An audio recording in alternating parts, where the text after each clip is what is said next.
نحمده ونصلي على رسوله الكريم اما بعد فاعوذ بالله من الشیطان الرجیم بسم اللہ الرحمن الرحیم امامت ہم نے کرنی ہے سیادت ہم نے کرنی ہے امامت ہم نے کرنی ہے سیادت ہم نے کرنی ہے ہمیں مارو ہمیں پیٹو ہمارے خون سے کھیلو لہو دے کے خدا کے دین کی خدمت ہم نے کرنی ہے رب العالمین کی توفیق سے آج ایک مرتبہ پھر آپ کے سامنے لب کشائی کا موقع ملا میری تقریر کا عنوان شہدائے اسلام ہے یہ عنوان عام فہم اور سادہ عنوان ہے جسے ہر شخص ایک لمحے میں سمجھ لیتا ہے بات ان لوگوں کی کہ جنہوں نے اسلام کی سر بلندی کے لیے خاک و خون میں نہا گئے بات ان لوگوں کی کہ جو اپنے آپ کو بھول کر نبی علیہ السلام کے پیغام کو نبی علیہ السلام کے نظام کو دنیا میں نافذ کرنے کے لیے اپنی جانوں تک کا نذرانہ پیش کر گئے بات ان لوگوں کی کہ جنہوں نے نبی علیہ السلام کی تعلیمات کو اپنے ہاتھ سے نہیں جانے دیا خواہ ان کی جان ان کے جسم سے جدا کیوں نہ ہو گئی بات ان لوگوں کی کہ جنہوں نے حالات سے سمجھوتا نہیں کیا شہرک کا خون دے گئے بات ان لوگوں کی کہ جنہوں نے اپنے بچوں کے چہروں پہ یتیمیاں گوارا کی لیکن محمد کے دین پہ آنچ کو گوارا نہ کیا بات ان لوگوں کی کہ جنہوں نے سر پہ کفن باندھ کر جو میدان میں آئے جان دینا تو گوارا کی لیکن دشمن کو آگے بڑھنا گوارا نہ کیا بات ان لوگوں کی کہ جنہوں نے شہرک کا خون دے کے حقیر زندگی کو قربان کر کے اس زندگی کو پا لیا جس زندگی کو پانے کے لیے ہر عابد و زاہد ہر تہجد گزار شب روز اس کوشش میں مصروف ہے اور شہید فرمایا کہ جب پہلا قطرہ زمین پہ خون کا گرا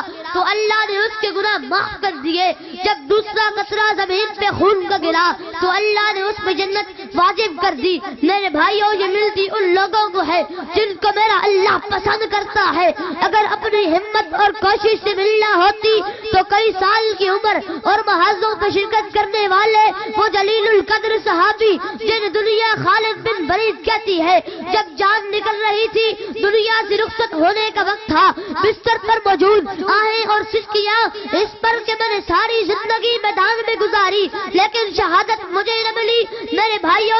یہ الگ عنوان ہے شہادت نصیب والے کو ملتی ہے شہادت مقدر والے کو ملتی ہے اور ہر خون میں ڈوب جانے والا شہید نہیں ہوتا ہر گولی کھانے والا شہید نہیں ہوتا ہر بم دھماکے میں مر جانے والا شہید نہیں ہوتا شہید تو وہ ہوتا ہے جس کا نکلنا بھی اللہ کے لیے جس کا میدان میں آنا بھی اللہ کے لیے جس کا قربان ہونا بھی اللہ کے لیے جس کا جان دینا بھی اللہ کے لیے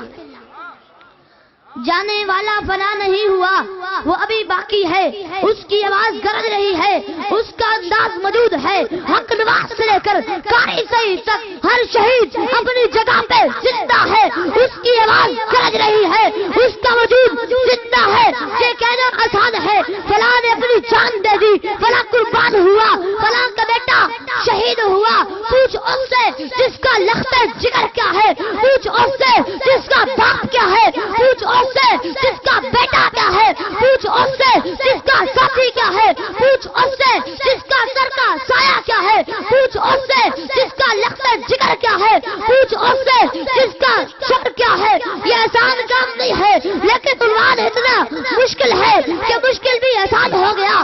سوال ادا ہے جان دی کس کے لیے دی جواب آتا ہے اصحاب رسول کی عزت کے لیے دی نعرہ تکبیر شہدائے صحابہ شہدائے اہل بیت شان صحابہ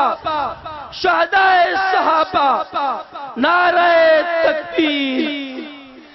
اور جتنے نوجوان حضرات دور دراز سے یہاں پہ چل کے آئے صدیق اکبر کی صداقت کے لیے، فاروق اعظم کی عدالت کے لیے، حضرت عثمان کے حیا کے لیے، حضرت علی کی شجاعت کے لیے، صحابہ کی عزت، صحابہ کے ناموس اور صحابہ کے تقدس کے لیے آپ حضرات یہاں پہ تشریف لائے، ہم دعا گو ہیں کروٹ کروٹ رب تعالیٰ آپ کو اس کا بدلہ عطا فرمائے۔ دوستو آج کی اس کانفرنس کا آپ حضرات کو یہ پیغام ہے، ملک پاکستان کے حالات آپ حضرات کے سامنے ہے۔ تم تو قاری سعید شہید کے روحانی بیٹے ہو۔ قاری سعید شہید نے ہر قسم کے حالات کے باوجود ہر قسم کی طاقت کے ساتھ ٹکر لی تھی۔ آج احمد آباد کا سانیہ رونما ہو گیا، ہر طرف زمانے گم ہے۔ آج ڈراؤن حملوں کے ذریعے سے ہمارے اکابر کے ٹکا موٹی کر دیے گئے۔ میرا یہی پیغام ہے، میری جماعت کا یہی پیغام ہے، ملک کی دھرتی کے اوپر اگر نظام خلافت راستہ چاہتے ہو، پاکستان کی دھرتی میں امن کی راہ کو ہموار کرنا چاہتے ہو، اس کا حل رب کعبہ کی قسم قرارداد نہیں ہے، اس کا حل رب کعبہ کی قسم جلسہ نہیں ہے، اس کا حل رب کعبہ کی قسم جلوس نہیں ہے۔ پاکستان کی دھرتی پہ غلبہ اسلام کا ایک حل ہے، وہ فریضہ جہاد ہے، وہ فریضہ جہاد ہے، وہ فریضہ جہاد ہے۔ رب کا قرآن اعلان کر رہا ہے، وَقَاتِلُوا أَئِمَّةَ الْكُفْرِ، کفر کے بڑے بڑے امام جب تک قتل نہیں ہوں گے پاکستان کی دھرتی پہ نظام خلافت راشدہ نافذ نہیں ہو سکے۔ نعرہ تکبیر، خلافت راشدہ۔ الطاف منہاج عظمت صحابہ پہ کہا کرتے تھے، توحید و رسالت کی تشہیر صحابہ ہیں، وہ توحید و رسالت کی تشہیر صحابہ ہیں، سرکار کی سیرت کی تقریر صحابہ ہیں۔ وہ جو بار نبوت کا مدنی نے اٹھایا تھا، اس بار نبوت کے شاہتیر صحابہ ہیں۔ اے عقل کے مارو تم الطاف سے مت جھگڑو، اپنا تو مقدر ہے کہ میرے پیر صحابہ ہیں۔